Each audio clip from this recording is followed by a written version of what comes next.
السلام علیکم ناظرین، میرا نام ہے معمر الیاس اور آپ دیکھ رہے ہیں باغی ٹی وی۔ ناظرین، گزشتہ چند روز پہلے اقوام متحدہ کی جنرل اسمبلی کے اجلاس کے دوران ہونے والی عمران خان کی تقریر کو لے کر دنیا بھر میں بحث جاری ہے۔ یہ ایک بہت بڑی اور تاریخی گفتگو تھی جو عمران خان نے اقوام متحدہ کے فورم سے دنیا سے مخاطب ہو کر کی۔ اقوام متحدہ جیسی بڑے فورم پر پاکستان کے وزیر اعظم عمران خان نے بہت سے اہم پوائنٹس پر بات کی، جس میں مسئلہ کشمیر، بھارتی دہشت گردی، موسمی تغیرات وغیرہ شامل ہیں۔ لیکن وہیں ایک بہت اہم مسئلہ تھا جسے ہم بھولے ہوئے تھے۔ جب ہمارے عظیم لیڈر عمران خان نے اس پر گفتگو کرنا شروع کی تو مجھے سب پوائنٹ میں سب سے اہم یہی لگا، وہ تھا اسلاموفوبیا۔ اصل میں اسلاموفوبیا ہے کیا؟ میں آج آپ کو اسلاموفوبیا کے چند اہم پوائنٹس بتانا چاہتا ہوں جو مغربی لوگ مسلمانوں کے بارے میں سوچتے ہیں، جس کو بنیاد بنا کر مغربی لوگ مسلمانوں کے خلاف پروپیگنڈا کرتے ہیں اور وہ اسے اسلاموفوبیا کا نام دیتے ہیں۔ پوائنٹ نمبر 1، وہ اسلام کو ایک علیحدہ اور منفرد مذہب سمجھتے ہیں جس میں مشترکہ تہذیبی قدریں نہیں ہیں، جس میں دوسروں کے اثرات قبول کرنے کی صلاحیت نہیں ہے۔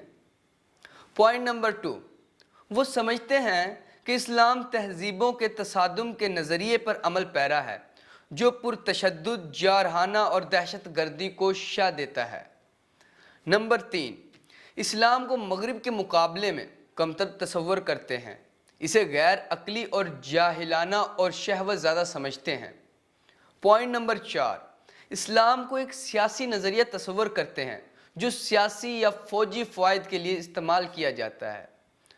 پوائنٹ نمبر 5، اسلام پر مغرب کی تنقید کو بغیر کسی وجہ کے مسترد کر دیا جاتا ہے۔ پوائنٹ نمبر 6، مسلمانوں کے خلاف مخاصمت کو قدرتی یا معمول کا رد عمل قرار دیا جاتا ہے۔ ناظرین، یہ وہ چند نکات ہیں جس پر اسلاموفوبیا کی بنیاد رکھی گئی۔ اس اسلاموفوبیا کی وجہ سے مسلمانوں کو دنیا بھر میں درپیش مشکلات اور حقیقی مسائل کا سامنا کرنا پڑتا ہے۔ لیکن عمران خان نے بلا شبہ اسلام کے پرامن بیانیے کو بہترین انداز میں اقوام متحدہ جیسے فورم پر پیش کیا اور دنیا کو دعوت دی کہ وہ اسلام کو اسٹڈی کرے، اسے توہین رسالت اور اس پر مسلمانوں کے غم و غصہ اور جذبات کو بھی بلا دلیل مغرب کے سامنے رکھا۔ اس کے ساتھ ساتھ دہشت گردی کو اسلام سے جوڑنے والوں کو بھی آڑے ہاتھوں لیا اور واضح کیا کہ اسلام پرامن دین ہے جو دہشت گردی کے مخالف تعلیمات دیتا ہے۔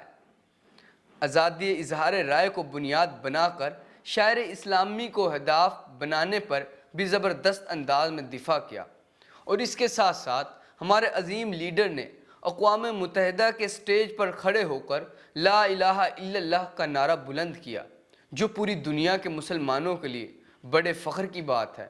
مزید اپڈیٹس کے لیے دیکھتے رہیے باغی ٹی وی۔